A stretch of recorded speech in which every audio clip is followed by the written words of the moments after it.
Sabe, quando o assunto é autodefesa, poucos nomes impressionam tanto pela eficiência bruta quanto o Krav Maga. Mas olha, por trás dessa fama toda, existe uma história de sobrevivência que foi forjada nas piores circunstâncias imagináveis. Vamos mergulhar em como essa disciplina nasceu, literalmente, da mais pura necessidade. Basicamente, o Krav Maga é isso aí, um sistema de autodefesa e combate corpo a corpo que veio de Israel. E os pilares dele são bem claros: velocidade, eficácia e, talvez o mais importante de tudo, simplicidade. A ideia central é que qualquer pessoa consiga aprender a se defender num tempo muito curto. E é aqui que a história começa a ficar realmente fascinante. Diferente de muitas artes marciais, sabe? O Krav Maga não nasceu num tatame, num lugar tranquilo, com regras e rituais. Ele nasceu no asfalto, no meio do caos, nas ruas de uma Europa que estava prestes a desmoronar. Para a gente entender o Krav Maga de verdade, a gente precisa primeiro entender o homem que o criou e o mundo extremamente perigoso em que ele vivia. O nome dele era Imi Lichtenfeld. Ele era um atleta de ponta lá na Tchecoslováquia dos anos 30, fera no boxe e na luta livre. Só que, ao ver a violência contra a comunidade judaica crescendo de forma assustadora, ele começou a adaptar o que sabia. Ele criou técnicas de rua, diretas e práticas, para defender seu povo. A motivação não era ganhar medalha, não era esporte, era sobrevivência. E mais tarde, já nos anos 40, em Israel, ele continuou a aprimorar esse sistema. E aquele sistema pessoal do Lichtenfeld estava prestes a ser testado no nível máximo, se tornando a espinha dorsal do treinamento de combate de uma nação inteira. E esse momento foi um divisor de águas. Quando o Krav Maga foi adotado como sistema oficial das Forças de Defesa de Israel, a IDF, ele ganhou uma credibilidade absurda. Deixou de ser só um conjunto de técnicas de rua para virar um método testado e comprovado no campo de batalha. Tá, mas o que faz o Krav Maga ser tão eficaz? São esses pilares aqui. Primeiro, a simplicidade. Nada de movimento complicado ou firula. O foco total é na eficiência. Resolver a ameaça do jeito mais rápido e direto possível. Para isso, ele usa movimentos naturais, reações que o nosso corpo já tem, o que torna o aprendizado muito mais rápido, principalmente sob estresse. E, o que é fundamental, ele está sempre se adaptando. Agora, a grande sacada aqui é a filosofia por trás disso.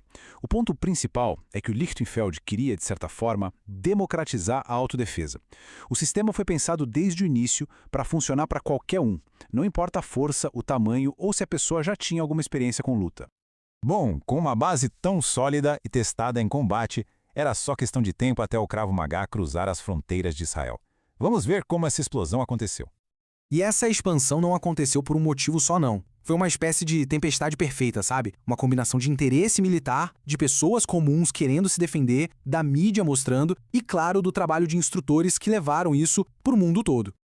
A primeira grande onda de disseminação veio por aí. Militares e agentes de segurança de vários países que iam treinar com as forças de Israel viam a eficiência do sistema na prática. E o que eles faziam? Levavam esse conhecimento de volta para casa, para os seus países.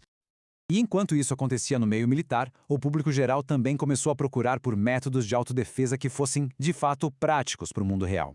As pessoas não queriam mais só um esporte, queriam ferramentas para se sentirem mais seguras. E o Krav Maga era a resposta perfeita para essa necessidade. E aí veio Hollywood. Isso mudou o jogo completamente. Filmes de ação e séries de TV começaram a mostrar o Krav Maga de um jeito super impactante. Ver atores e dublês usando o sistema deu uma visibilidade gigantesca, transformando o Krav Maga num verdadeiro fenômeno cultural. Mas ok, ficar famoso é uma coisa. Agora, se manter relevante por tanto tempo, isso é outra história. Então, por que o Krav Maga continua tão influente até hoje? Essa comparação aqui resume tudo de forma brilhante. De um lado, você tem as artes marciais tradicionais, que muitas vezes focam em regras, em esporte, em tradição. Do outro lado, o Krav Maga como um único objetivo, sobrevivência em uma situação real, sem regra nenhuma. Não tem movimento bonitinho, só o que funciona na hora H. E aqui está talvez o grande segredo da sua longevidade, a adaptação.